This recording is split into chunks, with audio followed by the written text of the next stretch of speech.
We love to bond with people and share beautiful memories and beautiful tips on how to take our life further ahead, to understand how their journey has been, how we could resonate with their journey, what we can learn from them, is all about International Fab Talks. We've had several unsung heroes, professionals, and people from different walks of life sharing their journey with us.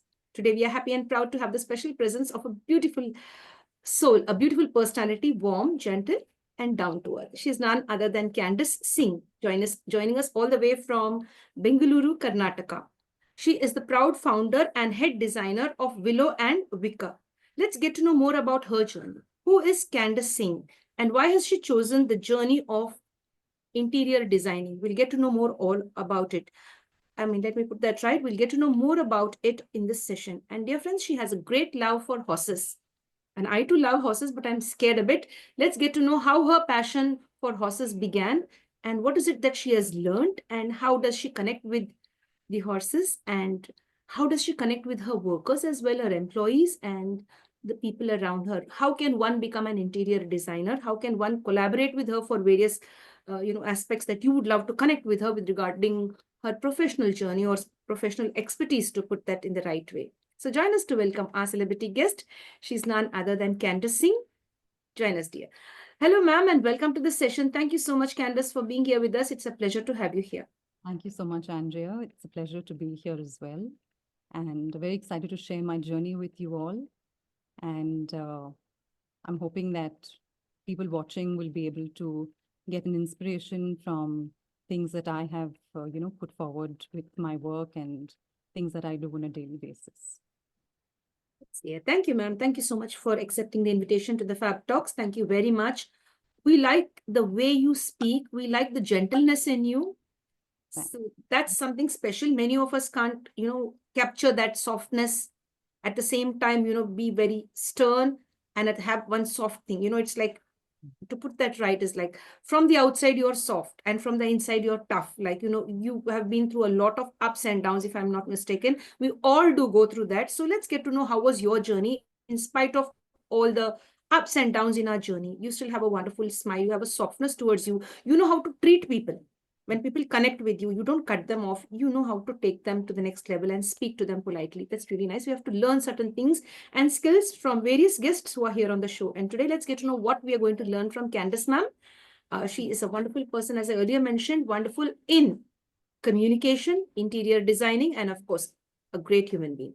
Dear ma'am, how would you define yourself for us today? Who is Candice Singh?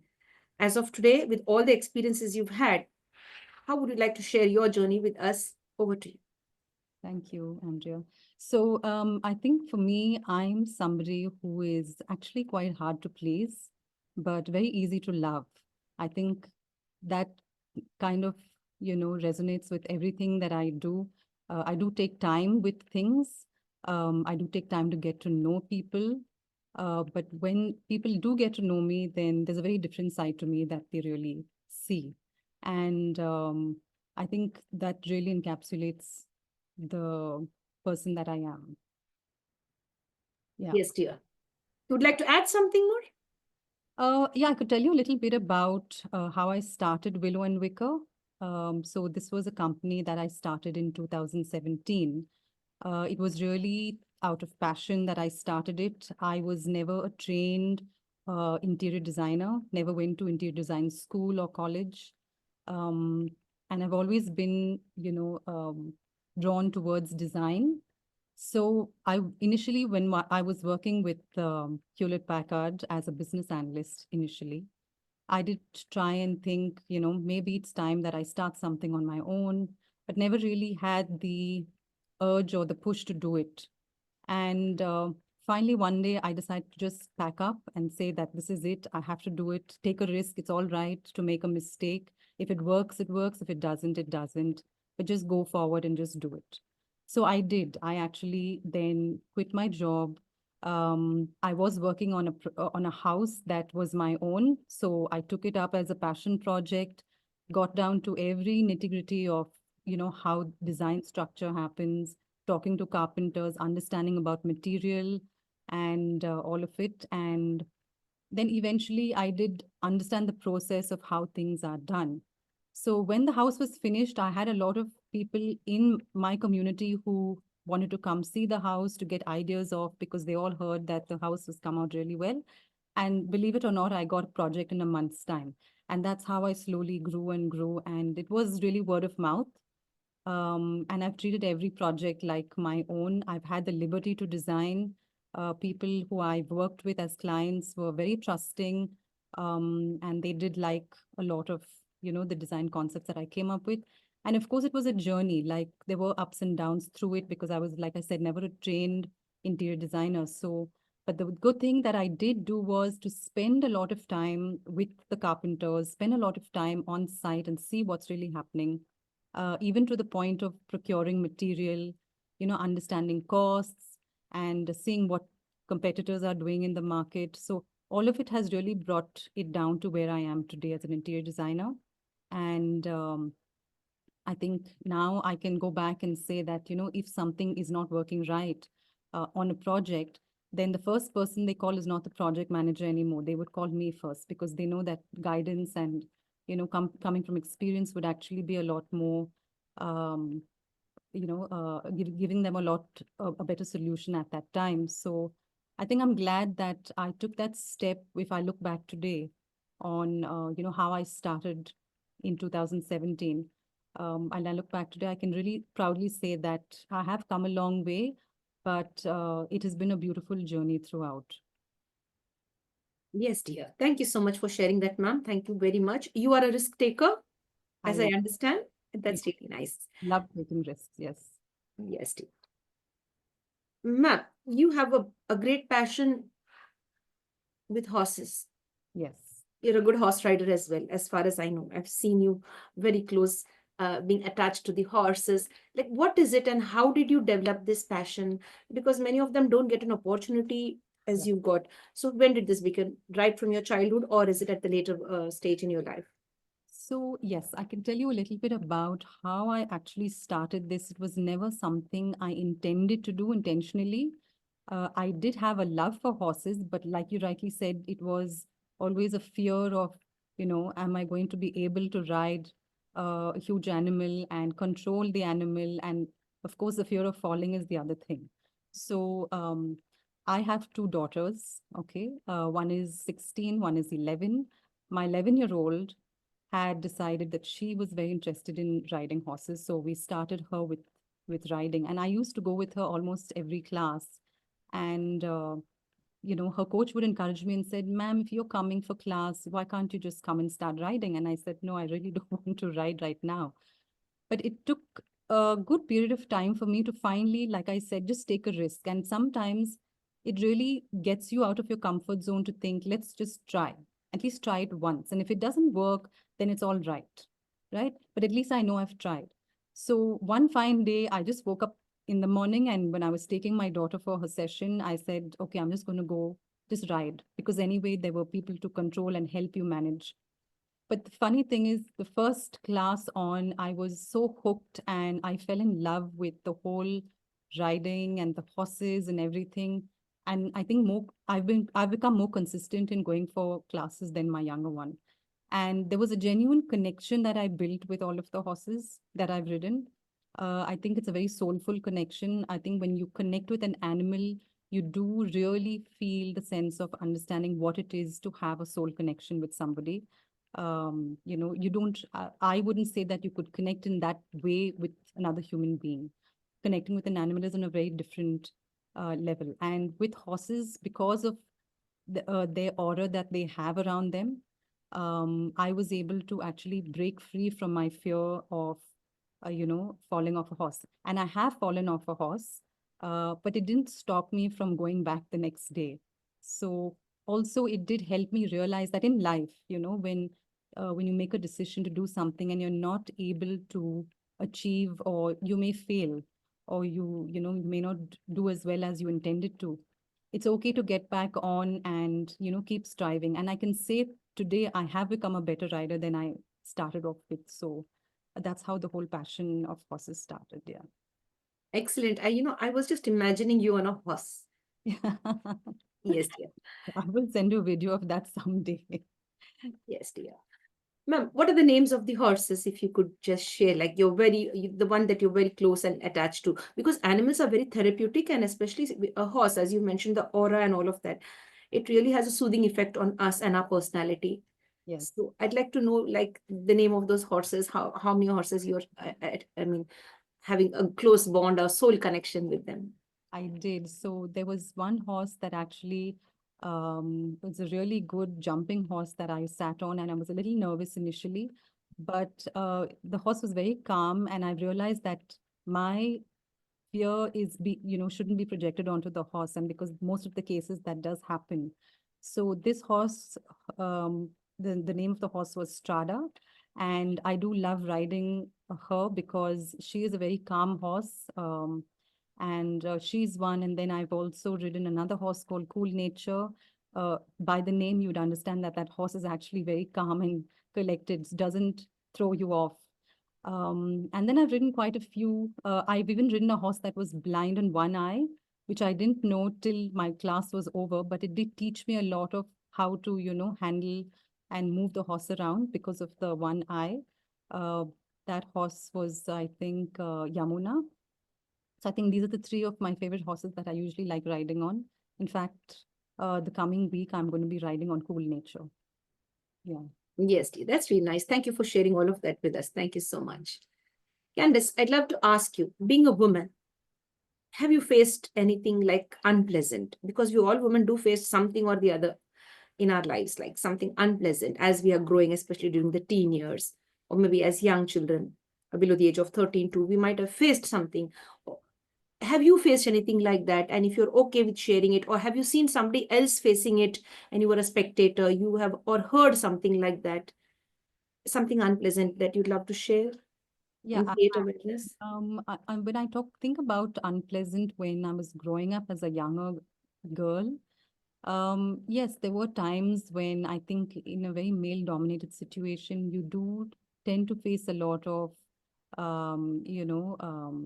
male dominance around you, especially when and I used to travel by bus when I was going to school. So, and this was the local bus.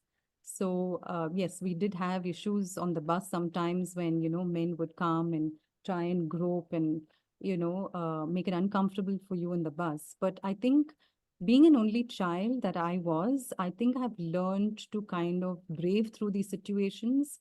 I've been able to kind of defend myself, and that's why I've learned some of the local languages to be able to kind of, defend myself in a situation as this. I do hear of it a lot of the times. I've got two girls myself, so I am quite protective about situations that can take place in these scenarios. And while I do tend to let them know that it's okay to be independent and do stuff, but please know how you can defend yourself. Learn the local languages is very important. I think for young girls growing up in our society is to be able to talk your way out of things. Yeah, Yes, dear. Thank you for sharing this. To learn the local language is really very important. Otherwise, people may take you for a ride. absolutely. Even if you cannot talk, at least you must be able to understand what they are saying.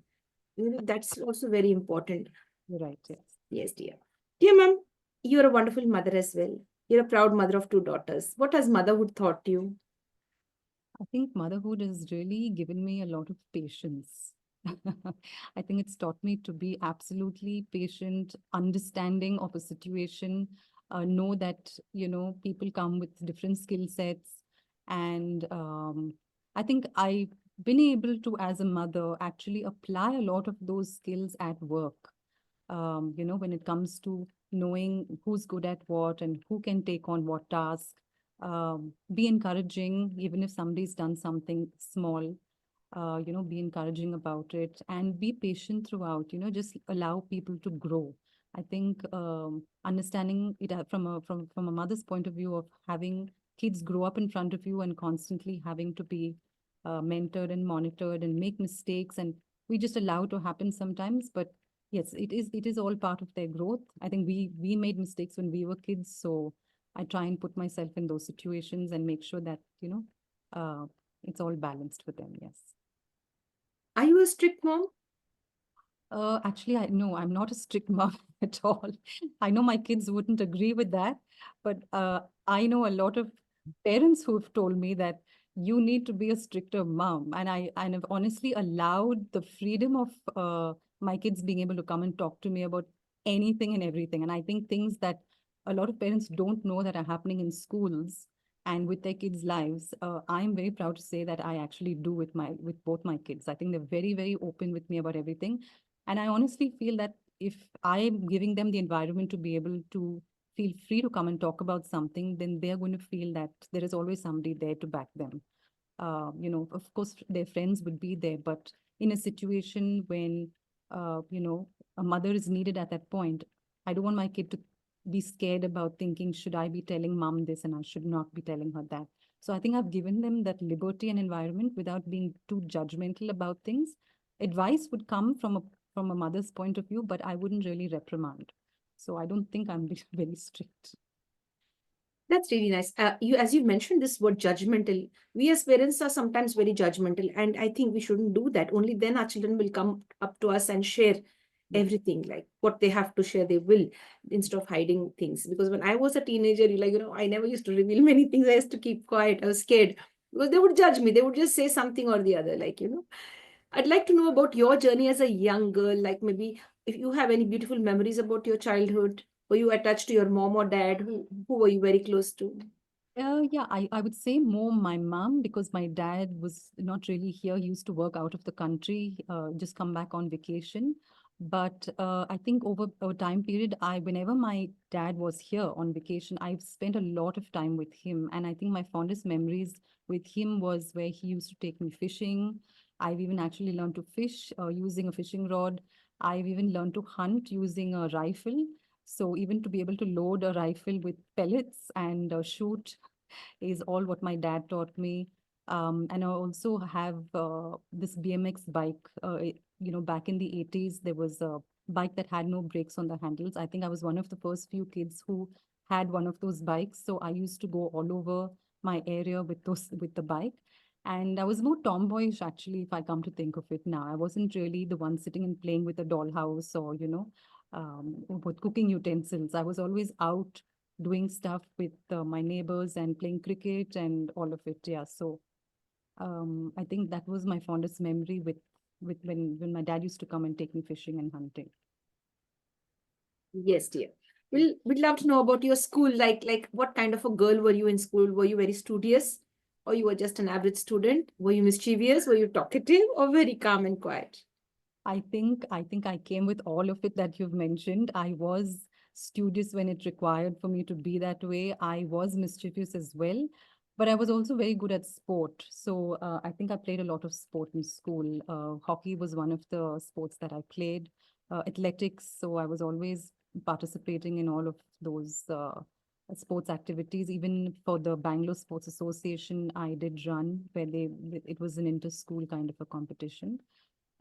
So yeah, I wouldn't say I was very quiet, but I was quiet when I needed to be. And I studied in a convent school, so I don't think there was too much of a liberty to, be mischievous as well, because, in a convent school, you're going to get punished and parents would be called. So I was very nervous with all of that. So I think I had a very balanced, enjoyable school life. Yes, dear. Candice, you mentioned that you are a convent girl. What Yeah. is it that you hate about convent education or about studying in a convent? I don't know if I hated anything, to be honest. I just think right now, if I have a comparison of, because both my girls go to an international school, and if I have to have a comparison of the convent system that I went through compared to what I see today with the international system, I think the only thing that I felt lacked from the convent was maybe the allowance to not be able to speak your mind, to be able to vocalize your thoughts. I think the international schools now are encouraging kids to really go forth and, bring out their ideas and accept their ideas and make them feel like part of a system. I think in a convent school, you're very contained, you're very controlled, and what is told to you has to be done like by the book. I think that was the only thing lacking. But otherwise, in the form of discipline, I absolutely, like the old system of the disciplinary way of having to bring up a child in school. And I feel that that is what our international system maybe lacks in a few ways. But I suppose it has its pros and cons. Yes, dear. Thank you for sharing that. Because when you are in a convent school, there's lots of discipline and lots of rules and regulations you have to follow. And nevertheless, there are some of them who break all the rules. Rules are made to be broken, and most of the girls do break the rules. Ma'am, have you been punished in school anytime? I have actually. For what? Well, I hope whoever's going to be watching this interview doesn't remember this part of it, but I was punished, which I will let you know.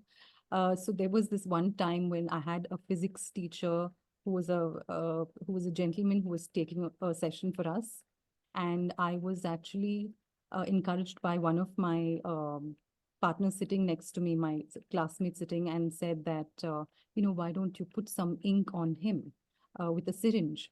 And I said, no, because he was a very quiet, collected, very proper teacher and who would never punish, never shout. And I think the class just wanted to see him being a little bit different, like other teachers would. So, and I actually took that on to do it, which I regret today, but I still did it at the time because you know, couldn't say no. I felt that if I say no, then the person's going to be like, why would you're too scared to do something. So I said, okay, I'll just do it. So I ended up putting ink on his pant with a syringe, and it was very sad because he didn't react at all. But I did get reprimanded for it. My principal did get to know about it. My parents were called, and I was given detention for I think 3 days. So that was I think the biggest trouble I've gotten into school was just because of this. But otherwise, it's been all just the small stuff.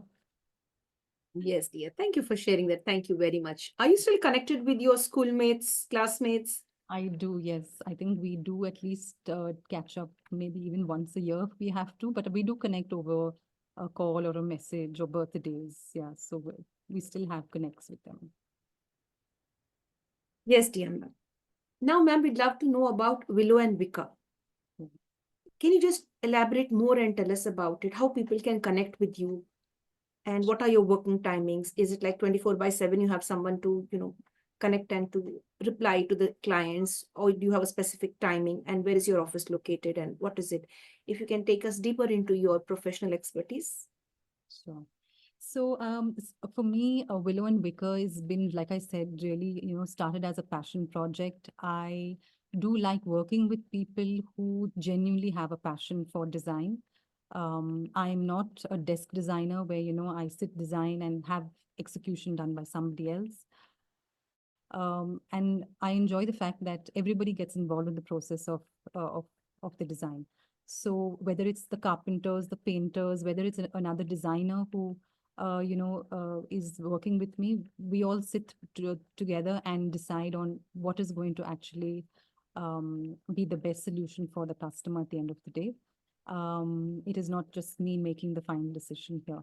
So I think whoever works with me understands that concept is that, get involved. Don't feel that you only have one particular job to do.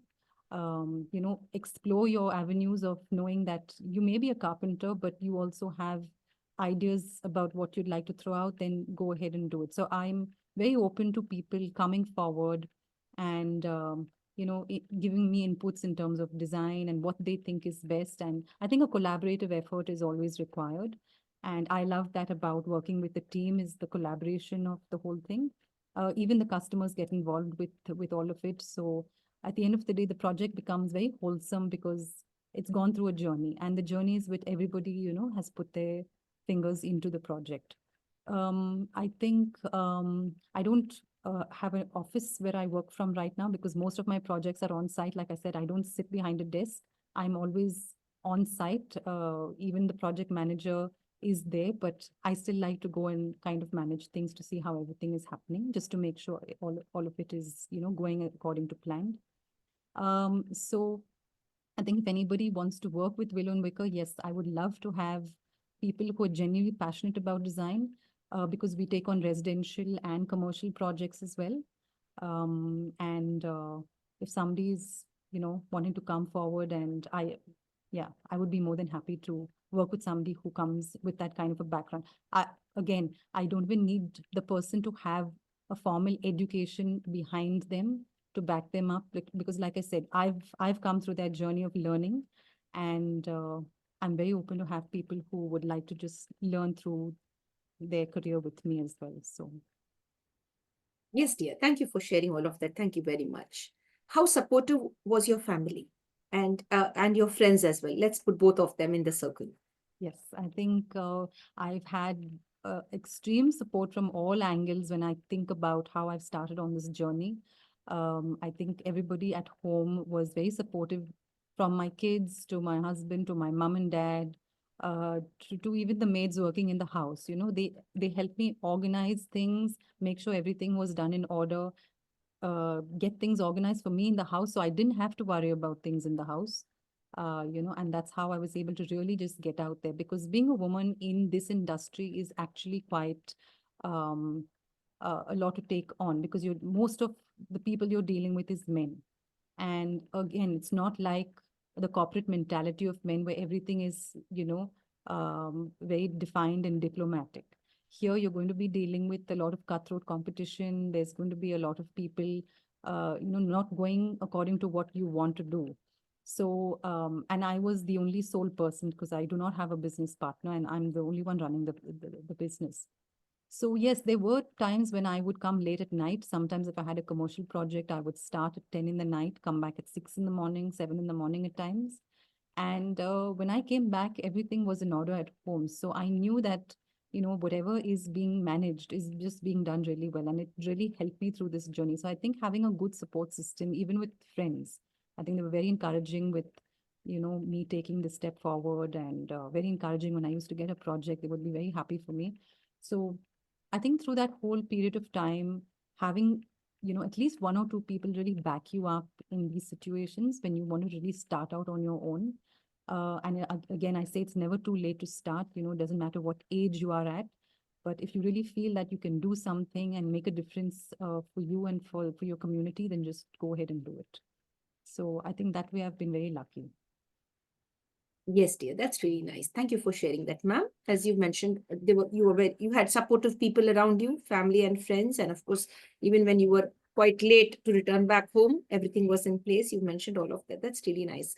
And you also mentioned a collaborative approach working with your team, Yes, and you encouraged their talent, and you're looking forward to like skill, the skilled ones. Like you need not have a formal this one backup or anything, but at least if you're skilled, because we have seen right from the early years, right, if you go back deep into the past, people had that inborn talent, right. of creating things or innovating things, like, or designing things. So you give importance to that. That's what I understand. And you encourage them with their ideas. You're more flexible. What I've understood, you're more flexible when Yes. you collaborate or connect and network with your team. That's Yes. really nice. I think somebody who really has a passion for something should be able to get a platform. Not everybody does get a platform to be able to get to that point. I may have been lucky, starting, like I said, with my house, but a lot of people, and the project that I got on ever after that was decently sized projects. So it wasn't small. So I would encourage people to just come forward, and if, like I said, if you really have a passion towards design, find the right people to also connect with, because not everybody will come forward to support your journey in it. So I, for one, like I said, I'm very encouraging with having people on board to collaborate with, and I think that works wonders sometimes, which not a lot of people understand. Yes, Candace. Now I'd love to know about an emotion called as anger. Yeah. What angers you? You're soft spoken, you're very calm and pleasant. But is there another side of you? Like, do you get angry? And if yes, what angers you? I think yes, it does take very long for me to actually get to the point of anger. I do get disappointed, I may get annoyed, but I think anger is very internalized for me, to be honest. I've not really had a huge outburst, and I don't think most of my friends or families really seen me really have an outburst of anger, unless something has really, really gone, not the way it was supposed to go. But even in a situation, I think I just been very collected to kind of try and understand, you know, why would this situation make me angry? Um, And I think it's also about self-management. I think we tend to kind of, and as we grow older, I suppose you tend to start reflecting more on your emotions and how you're dealing with them. I think self-management has helped me through a lot of it because, you're not reactive at the time. You kind of try and introspect and think, is it a situation for me to really have an outburst? Yes, I do get upset. Like I said, especially at work, if something's not going the way it is meant to go, and I do have deadlines to meet and promises to keep with my clients, and sometimes it just doesn't go your way. I do get upset, and I do voice it out to them. But I think it also comes in a form of respect. Like if I'm going to be respectful about voicing out my opinion or my feeling of, not just having things gone my way. I think people will be more collaborative to kind of come forward and fix the issue versus just getting angry and shouting and screaming. I don't think that works very well in a lot of situations. I think the only time I've ever got angry and upset is maybe when I was driving on the road, but that's really it. Ma'am, I'd love to know about, you see, your proudest achievement till date. Like, you've been like on the professional front till date. Amongst all these years of being a professional earlier and now as the founder and the head designer of Willow and Wicker, Yeah. what is it that you feel is, yeah, this is my proudest achievement? It might be as small as it could be like learning something from somebody, or your first assignment, or maybe the house that you have designed. What is it according to you? Oh, Yeah, I think for me, when I look at an achievement of what I have actually achieved, and the proudest moment that I can take back from when I started this journey with Willow and Wicker was the first step to actually move forward by myself, and make that conviction that I am able to do this. I think the first project that I worked on would be closest to my heart is because I was very lucky to get a client who gave me a complete free hand in terms of design and execution. Didn't want to get involved in the whole process because of absolute trust. And it was a proud moment of how I was able to kind of just manage the whole project because it was, I think, a decent sized home that I was working on. And it was very trusting of the person to kind of let me handle the whole entire project, knowing that I've just only done one project before this, which was my house. So I'm very grateful for that person to be able to trust in the process. And I think that I would consider that my greatest achievement because that is where I kind of set the benchmark for, what my future is going to be in terms of my business. yes, dear. Thank you for sharing that, Candice. Mhm. Now, I'd like to ask you one thing. How would you want people to remember you? Because one fine day, each one of us have to leave this planet. And Right. it's when it's time for us to leave, we all do go away into the Yeah. unknown. That's a mystery. We don't know like where and how are we going to be after death. So once we are no more on this planet, how would you want people to remember Candace Singh? Yeah. Well, I have come to, see death in front of me quite a number of times. So I Mhm. do understand the feeling of what it's like when somebody does have to, leave this planet and what it is that we really reflect on. And for me personally, I think I would like people to just remember me as being an inspiration to people, being a good human being, and somebody who really loved animals, especially horses. So that's how I would really like to leave the planet and leave my mark, and especially with my designs. So hopefully, whoever has worked with me and had their homes designed by me, I would be honored to know that a part of me was left a bit behind with them. Oh, how sweet. That's really nice. That's really nice. Thank you. Apart from horses, do you have another pet at home? I do. I have a dog. He's about 4 years old. He's a Shih Tzu, and his name is Muffin. He's very attached to me. I think he's like my shadow. So wherever I go, he sleeps with me. So wherever I go, he's always around, and he's actually right here somewhere in the room. So If he's there, you could show him, share it with us. We'll have a look at him. uh, Is he there? Let me bring him to the Yes, dear. So, dear friends, we are connected with our celebrity guest. She's none other than Candice Singh, sharing her journey with us. Let's celebrate her journey today on the International Fab Talks. There he's here. That's really nice. Muffin. Yeah, so he's a 4-year-old boy and he's very sweet. I think a lot of people when they come, they always see him around me, stuck to me, and when I have to leave home to, go for a meeting or whatever, he's always waiting by the door for me like a like a faithful little door puppy. So yeah. Thank you for sharing him with us. Thank you so much. That's really a pleasure to see him. And he's so calm and quiet. You see, he's not wriggly.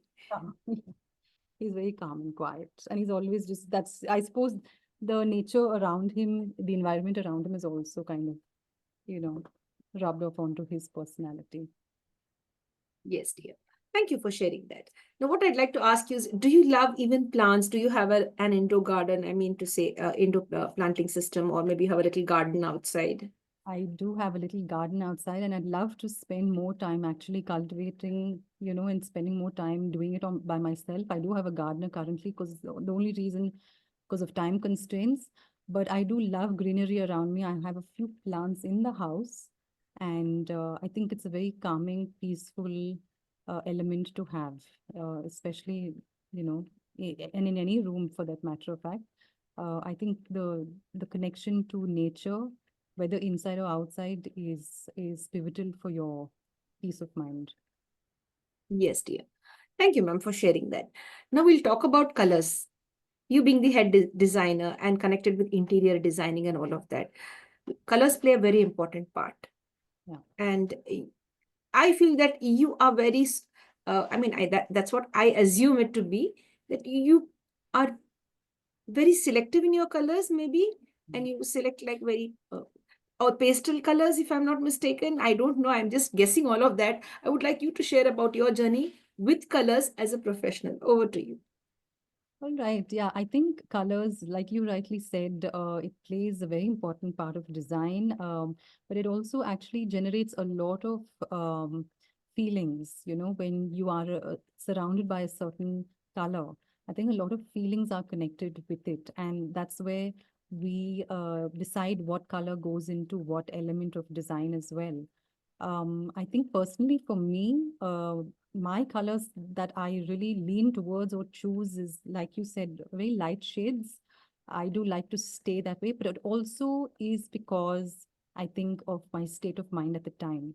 So, if I am feeling a little sporty, then I possibly will wear shades of like blue and blacks and things like that. But generally, I've started to lean towards whites and beiges.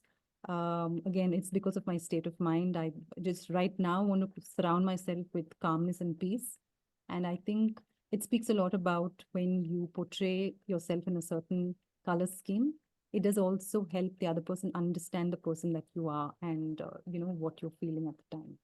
So, yeah, I think, but otherwise, I do play a lot with colors. And so far, in my own house, I've loved white. I think everything in the house is white. In fact, a lot of my friends call it the White House because of it. So, because most of the things that you'd see around that I've used the elements of color here are mostly whites or beige or very light tones.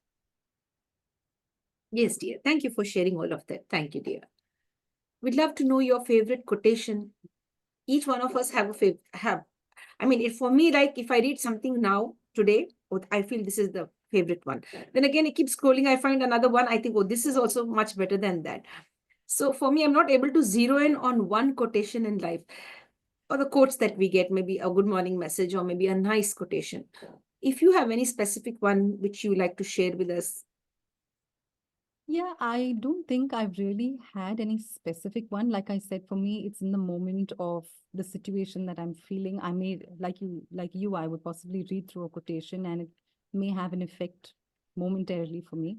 Because I think a lot of quotes that are actually, defined by famous people or personalities is really been their journey. And I think for me, if I have to quote something by myself, is to really, if you know just if you're going to just think about it, stop thinking, stop talking, and actually start doing. And I would quote that by myself, is because I think that's the only way to really get out there and do something, is when you keep making plans and making plans, but you never really action it. So I think the best quote that I would go by is the quote I've decided for myself is stop talking and start doing. Yeah. Brilliant. Very nice. That's really nice. Take action immediately. Like, don't keep on planning and prolonging or postponing it. Yeah. Because Or there's never, procrastination. yes, there's never going to be a perfect plan, and it's okay. You're going to fall, and you just have to pick up from where you left off and start fixing things, or working on a plan B. So it's all right. Yes, dear. That's really nice one. Thank you for sharing that. So we all work on that beautiful aspect which you just shared. Stop talking and start working immediately, or take action immediately. Ma'am, what about Christmas celebrations? Have you started, like your shopping is done, or you still have to? Yes, I still have to. I haven't actually found the time, but we are in the middle of actually starting. I know this year has been a little late. With usually we start our celebrations or putting up the tree maybe the beginning of December. I haven't really got down to doing that because actually there are a few travel plans that have been scheduled for the end of the year. Um, yeah, so I still need to go ahead and get my Christmas stuff all set up. Yes, dear. No, ma'am, on certain days, we are not who we are. Right. We tend to lose, ourselves to deep thinking about mental health, we speak. Like sometimes even I do go through those phases. Sometimes I feel like, why this life? I question why life. It's so much of, like, more of problems and less of, peace of mind and all of that. I do feel depressed or, low on certain days. Right. Right. But then again, I look in the mirror and say, no, this is, you have to live.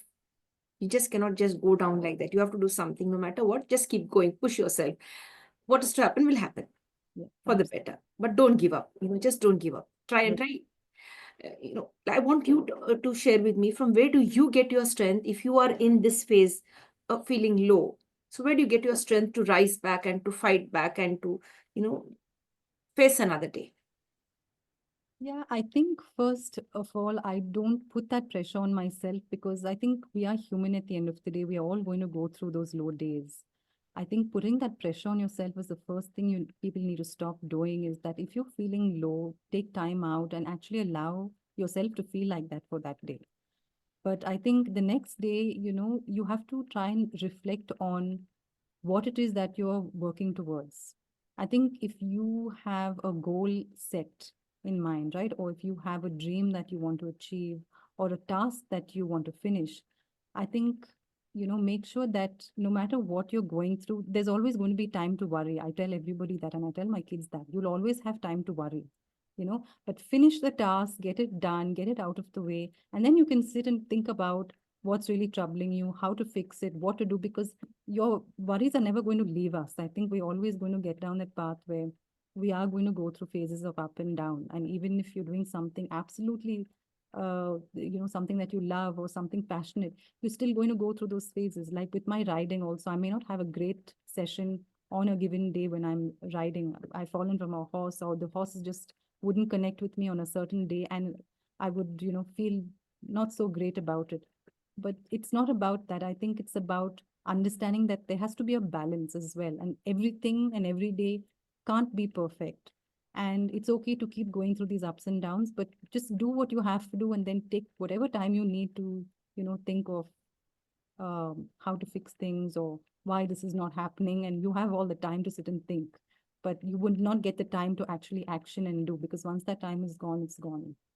So I think that's what pushes me forward to the next day. Yes, dear. Thank you for sharing all of that. Thank you very much. What Thank is it that you love about that special person? Would you like to know who is that special person? Yeah, I would. It's none other than Candace Singh. What do you love about yourself? What do you admire in your own self? I think I do love about, I think through this whole journey, if I have to look back on my life, and I think that resilience, I think taking risks is something that I really love about myself. I'm not afraid to say yes to something. when the situation requires. But I think that's what has really molded me for who I am today and the things that I have achieved and done. Whether it was a hobby or work or making connections with people, I think all of it has come through because of risk taking, resilience, and the attitude to keep pushing forward. Yes, dear. Thank you, ma'am, for sharing that. Now, this is an imaginary question. Imagine I've given you a device with Okay. the red button visible clearly on the top. You Yeah. just have to click that red button, and that would take you into the past era. Okay. And the task for you is to relive somebody's life for maybe 4 weeks and return back. If this was the task given to you, whose life you would choose to relive and return back? Okay, interesting question. There's a lot of people I'd actually like to be in my past life, but I think for me, I've been very connected or had a very strong, um, desire to be living in the Viking era, where the Vikings were, uh, you know, um, when they were existent and were taking over. So I think that whole period of the I love watching war movies. Okay, so that's something I really love doing. I love the gore, the swords, the knives, and the guns, and all of it. So I think that era really captured me when I used to watch. There was this show called The Vikings, which I was so engrossed and I could watch it again and again. I think that was the period that I would like to be a part of, only because there was so much of adrenaline. People were not really at home doing homely stuff. I think they were always outside trying to conquer and achieve. I think that whole mindset of wanting to conquer and achieve was something that I'd like to be in that era. I don't think there was any particular person. I may have wanted to just be one of the soldiers who's kind of taking forts over or capturing other places. Yeah. Oh my God, that's really nice. That's really nice. It's quite scary, but like as you say, you wanted to be at least a soldier, capturing and all of that. It's quite contrasting to who you are today, like, when you shared that. About me, but I do have a love for horror movies and war movies. Yes, dear. Would you like to share the name of your favorite movie? Oh, yes, I think there's one movie that I like, which is called Sea Biscuit. It is about a horse. It's about a race horse, and I think considering me riding now, I really have more of a passion towards watching movies to do with horses. But one movie I liked was Sea Biscuit. I think everybody should watch it. It teaches you not just about the horse riding industry, but it also teaches you a lot about resilience, about not giving up.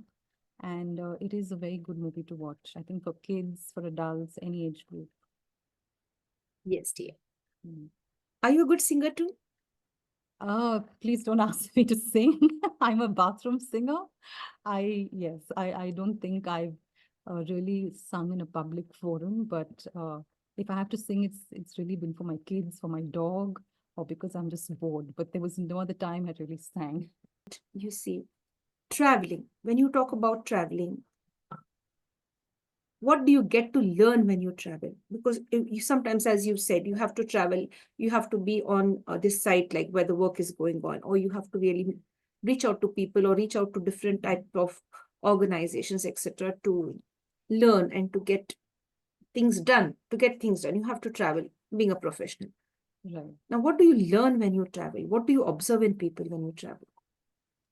Yeah, I think traveling, I think is your best educator. I think whatever you learn in school, in your books, it doesn't really sum up to what you can actually learn while traveling. So I think traveling, whether because of work or leisure, is very important.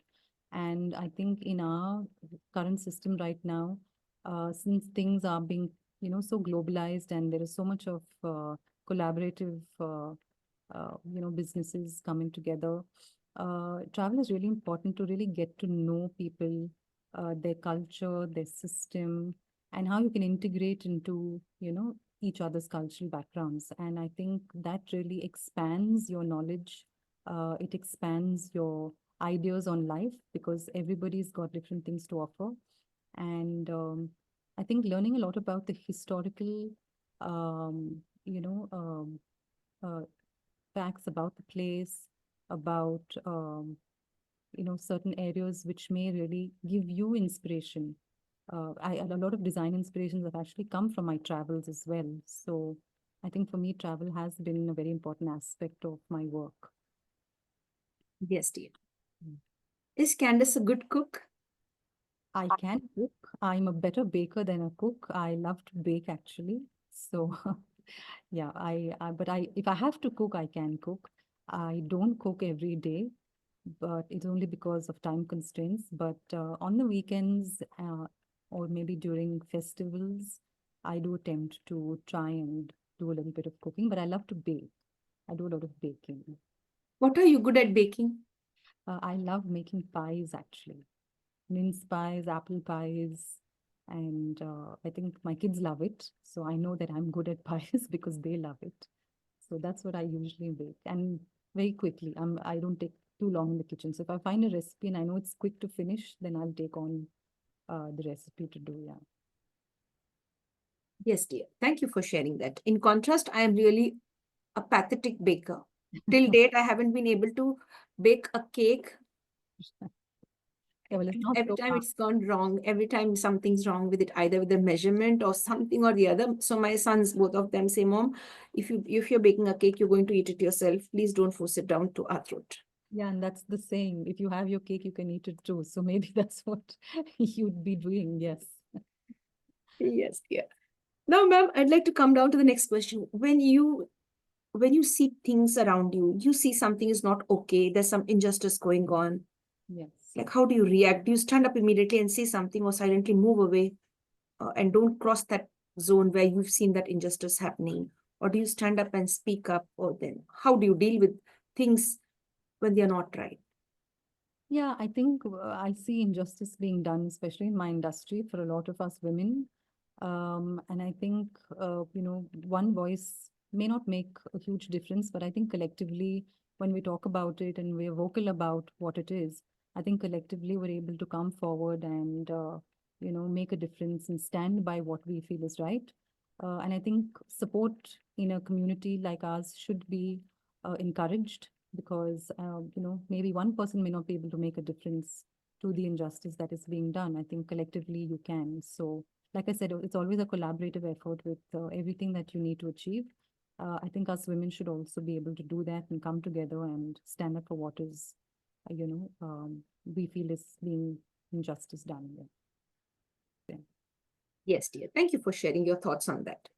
Imagine you have a magic wand with you and you're supposed to wish for any three good things. What would you wish for? Well, yeah, I could wish for a lot.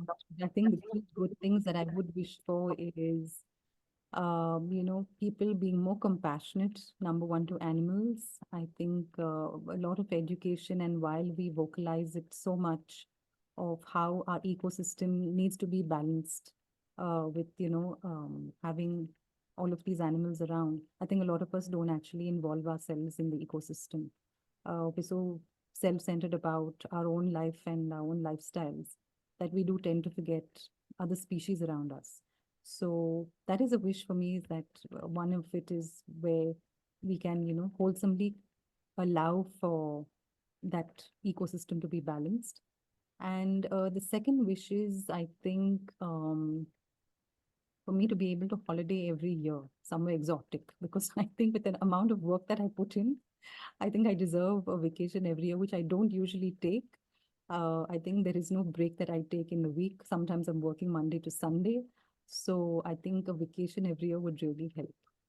And my third wish is that I become very famous with my interior design firm at some point. I think that is something that I'm striving to achieve. And hopefully that does happen in the future. Yes, dear. Thank you, ma'am, for sharing that. Thank you so much. You love gifts? I do. Yeah, all of us love gifts, I think. And I like surprises as well. The best gift you've received till date? I think my kids. My kids are the two best gifts I can think of. Um, with making sure that Both my girls are somebody who I can actually have a friendship and a bond with. I think that has been the biggest gift I was able to receive. And it's been a two-way thing. So I think I would proudly say that, they are very comfortable with me. And I think that's the biggest gift I could give them as a mother. And I could receive as a mother as well, is the bond that I have with my children. That's a lovely answer. That's a lovely answer. Thank you. Ma'am, towards the end, I'd like you to give a lovely message from you to the world. What is the message from Candace Singh to the entire world? Yeah, well, I think what I would like to tell people is that, don't be afraid, like I said earlier as well in my chat with you, is that don't be afraid to say yes to something, even if it is uncomfortable. Try and do something that is out of your comfort zone, because you really never know what it is that you would start enjoying or liking, or, take up as a passion or a hobby or as a job. And it's not wrong to keep trying different things, even if you are already working in a job that you really love. I think to be able to explore who you are as a person would be wonderful, to keep trying new things. So you don't stop growing, you don't stop learning. And I think the wholesomeness of your individual self then does truly come out, for the person that you are. Because sticking to one job and, just only doing one thing becomes very mundane after a point. And I think it builds a lot of character also when you start doing different things in life and learning new things. So never stop learning, and, don't be afraid to take a risk. Yes, dear. Thank you for that answer. Thank you so much, ma'am. Would you like to sing for us now? You're putting me on the spot, Andrea. I haven't thought of a song. I could sing you a Christmas carol since it's Christmas time. Yes, please. Okay, so and it's going to be a very short one. Okay, let me think of a Christmas carol. Or you can tell me a Christmas carol and I will sing as well. So that's something. Feliz Navidad. Yeah, I can sing a sing. I want to wish you a Merry Christmas. Yeah, okay, all right. I want to wish you a Merry Christmas. Yes, let's. I want to wish you a Merry Christmas. I want to wish you a Merry Christmas. I want to wish you a Merry Christmas and a Happy New Year. Yeah. You have a good voice. That's really nice. Thank you. Thank you for obliging. Thank you so much. Being so kind. Really nice. And we wish everyone a happy Christmas and a prosperous new year. That's really nice. Let there be love, peace, and joy in your home. Avoid hate, avoid jealousy, avoid any type of negative energy. Let there be positive vibes throughout the year. Ma'am, we have a small segment called as the rapid fire round. It will just take another 2 to 3 minutes. If you could just share 3 to 4 minutes, maybe 2, 3, 4 minutes with me. Is No that problem. okay? Yes, absolutely. I'm on the hot seat, so that's fine. Thank you so much. Yeah, you have to just answer in one word. You have to be selective, either this or that. You have to select any one of the two options that I give you, 1, 2, 3 options. All right. Yes, dear. So, friends, we are on this beautiful round getting to know our celebrity guest. She's none other than Candace Singh. We'll get to know more about her likes and dislikes on the rapid fire round on the International Fab Talks. It's really nice to connect with people, to get to know about them, to learn something from them, and feel good in the presence of the right kind of people. We'd love you also to network, collaborate with the right kind of people. Now, ma'am, over to you. Your favorite street food? Pani puri. Wow. Yeah. Your favorite color? White. Now, when it comes to being physically fit, is it walking, gymming, yoga, etc.? For me, gymming. I go to the gym at least, I think, 4 times a week. Do you have a sweet tooth? I do, but because of my complete diet and everything, yes, I try and not indulge too much. I do. Yes, dear. Maybe know your favorite sweet or dessert? I love creme brulee. That has been my all-time favorite. And yeah, if anybody wants to give me anything sweet, then creme brulee would be it. When you were in school, your favorite subject? History. I loved history. I loved knowing about, like I said, wars and, conquerors. So I think history was part of what I liked. And that's how the soldier episode and all of that, you shared that, right? It's somehow connected, interlinked over there. That's really nice. Yeah. The name of your favorite teacher? Oh, yeah, my physics teacher, Mr. Chaco, the one that I sprayed the ink on, I think he was my favorite. Yeah. I don't know if I was his favorite, but he was mine. Mom's pet or dad's pet?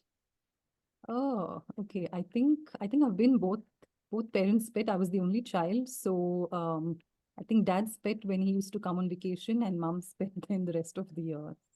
Yeah. Your favorite breakfast?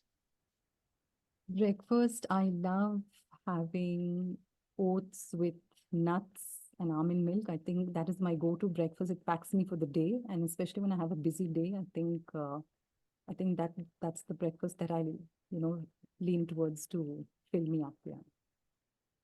Your favorite month? My birthday month. March is my favorite month. Yeah. Maybe know the date. March 12th. Pardon? March 12th.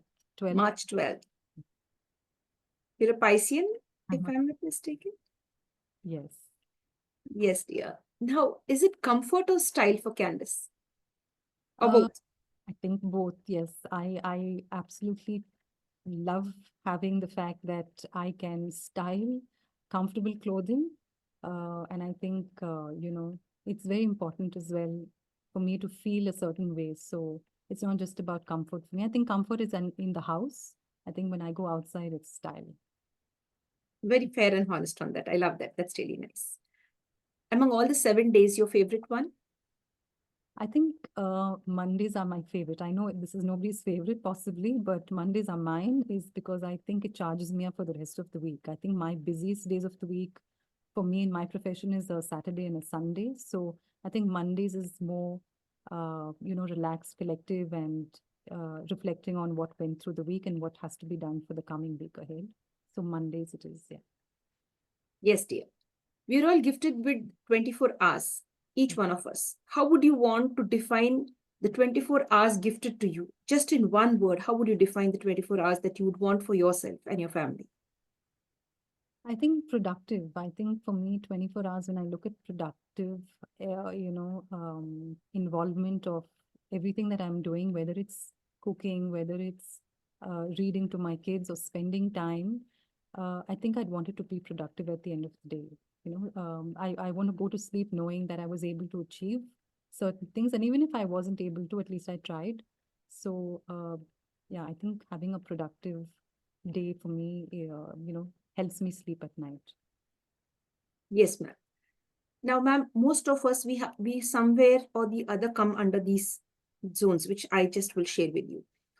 Most of us come under assumptions. We assume a lot. We expect a lot.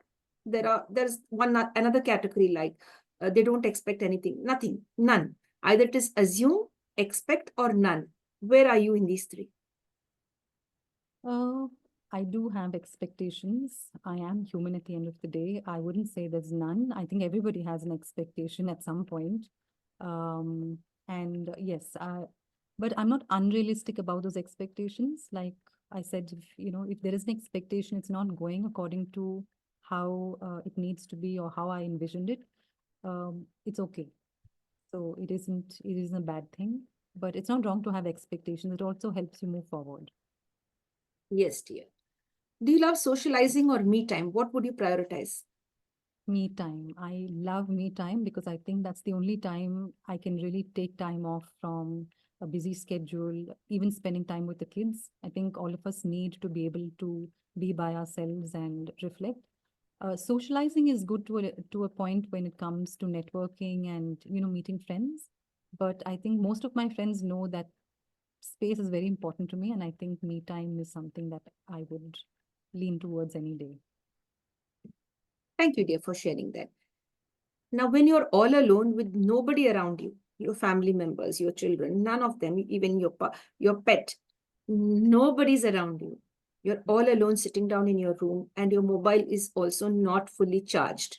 You have Right, nothing to do. You don't have a book as well right in front of you. Just you sitting down on your couch or maybe on a chair. Like, right. where do your thoughts take you at that time? You have nothing to do except get connected to your thoughts. Where do you Yeah. think your thoughts would take you to? The past, present, or future? I think my thoughts take me to the future always. I don't like reflecting on the past. The present is what it is, and nothing much can be done to change. But I think the future's where your ideas, your thoughts, things that can be done better start to reflect. So I think a reflection of the future for sure, yes. Yes, dear. Are you an early bird or a night owl? I'm a night owl for sure, because I think most of my creativity comes out at night. All my designs, I think when the whole world is sleeping, I think that's when my mind is actually actively thinking about design concepts and, different ideas in terms of business. And I think most of my business ideas have actually come because I've been awake in the night when everything has been quite quiet and, uh, no distraction. Yes, dear. One last question. If you happen to meet the Almighty, if you get a chance to meet the Almighty, and you should, the thing is, you can ask the Almighty just one question. What is the question you would ask the Almighty? Yeah, I would actually ask the Almighty, because very recently, actually, I have lost my mum to cancer about 3 months ago. So that was something that really was very quick and really, disrupted everything in the household, because it wasn't really something that we, knew that was happening till the very last stage. I think for me to know that she's happy, she's fine, and that's the only thing I would really ask the Almighty. Yes. Yes, dear. Thank you for sharing all of that, ma'am. I'm sure your mom will be safe in heaven with the Almighty. Thank you very much for sharing your time. It has been a pleasure, talking to you, getting to know you as a person, your thoughts and views. Thank you so much for inspiring us in the right way. And thank you for being very cordial and loving at the same time. Thank you so much, Andrea. It was lovely talking to you this evening. And hopefully to everybody watching, has a really good year ahead, 2025, and a promising year ahead for everyone. Thank you, ma'am. Thank you. And same to you. We wish you a Merry Christmas and at the same time a prosperous New Year as well to you and to our viewers as well. Thank you, and to you too. Thank you, dear. Thank you so much. My dear friends, with this we come to an end now to the International Fab Talks for today. Friends, with this we come to an end to the International Fab Talks. If you like what the International Fab Talk team is doing, stay connected with us. Like, comment, subscribe, and share to the International Fab Talks. Above all, don't forget to love yourself, protect your family, and at the same time, prioritize peace and protect the environment as well. Stay blessed. Thank you, ma'am.